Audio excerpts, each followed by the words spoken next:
Olá pessoal, meu nome é Antônio Valdevino, sou professor Adobe e faço parte da equipe que irá ministrar o curso Técnico Operacional Impressoras Solvente e Ecosolvente com Tecnologia Micropiezo pela Machine Suporte Digital. Aqui abro um canal de dicas que podemos chamar de pré-curso, para dar uma ideia do que nos espera no nosso treinamento no dia 19, 20 e 21. Vou focar na parte de fechamento de arquivos e demonstrar que nenhum programa gráfico deve ser monopolizado na construção de nossas peças gráficas em sua finalização para impressos digitais. Começo dando uma dica sobre overprint, que é a sobreposição do preto sobre as demais cores. E para essa nossa primeira dica, vou utilizar o Photoshop. A primeira coisa que devemos saber é que o preto do Photoshop ele é misturado. Isto acontece devido ao gerenciamento de cores do programa. Configuração essa que iremos aprender no curso presencial no dia 21. Quando fazemos uma peça dentro do Photoshop voltado para a mídia impressa, o que devemos levar em consideração é que o preto que será utilizado para o texto ou para os vetores, que dentro do Photoshop é chamado de formas, não pode ser um preto misturado, e sim um preto puro.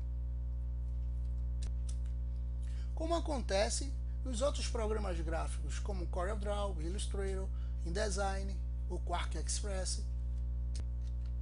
Por isso, essa preocupação deve ser feita a partir de programas rasters, como é o caso do Photoshop. Uma pergunta de certificação que sempre menciono é: qual o recurso de overprint do Photoshop?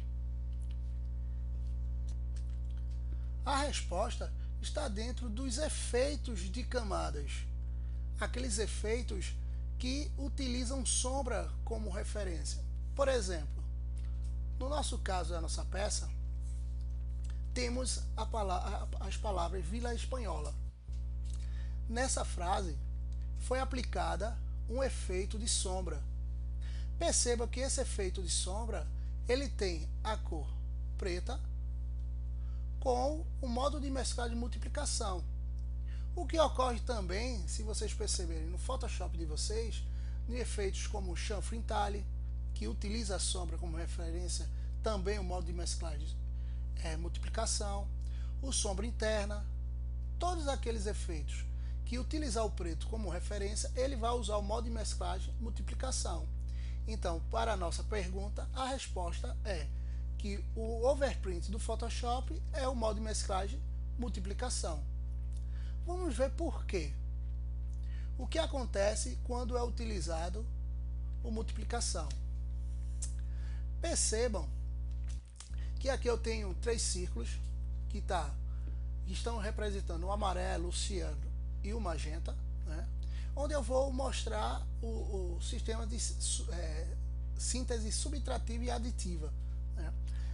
Regras essa que provavelmente eu não preciso destrinchar nessa dica para vocês, mas percebam que na camada onde tem o círculo, eu tenho o círculo amarelo que está com o modo de mesclagem multiplicação. Então o que é que ele está fazendo?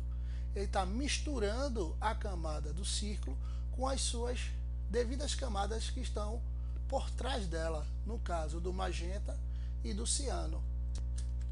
Quando eu coloco o multiplicação, há uma mistura de tons. Por isso, o overprint do Photoshop, como os demais overprint de outros programas, devem só ser colocados em uma camada que tem preto. Por isso, o multiplicação aparece nos efeitos de camadas, né?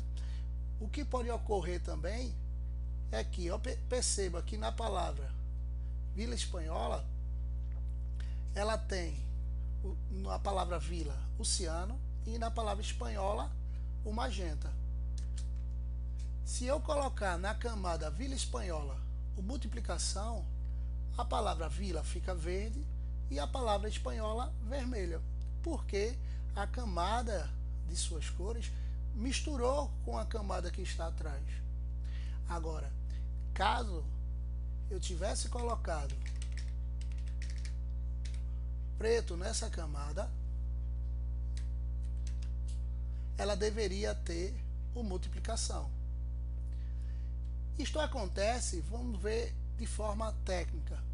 Percebam que a camada Vila Espanhola está com preto e sem o overprint, sem a multiplicação. No painel canais, onde tem ciano, magenta e amarelo, principalmente onde tem um amarelo, a palavra foi vazada para encaixar o preto. Isto para um impressor é horrível, e até mesmo para uma impressão digital. O que devemos fazer é colocar na camada Vila Espanhola o multiplicação. Além do preto ficar mais intenso, não vai haver vazamento para encaixar o preto. Então, para quem trabalha, isso até é uma dica também para quem trabalha com offset ou com outros sistemas de impressão, vai fazer com que o preto, o amarelo não vaze e o preto sobreponha. E para impressão digital, esse preto ele vai ficar mais intenso. É o que está acontecendo com a nossa peça gráfica. Vamos simular a situação na peça gráfica,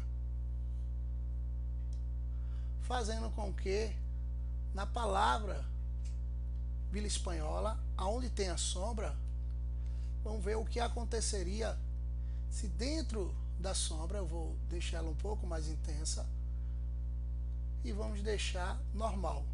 Perceba como a sombra fica opaca, ela fica lavada. Isto porque sem o overprint, os canais do ciano, magenta e amarelo irão vazar para encaixar o preto.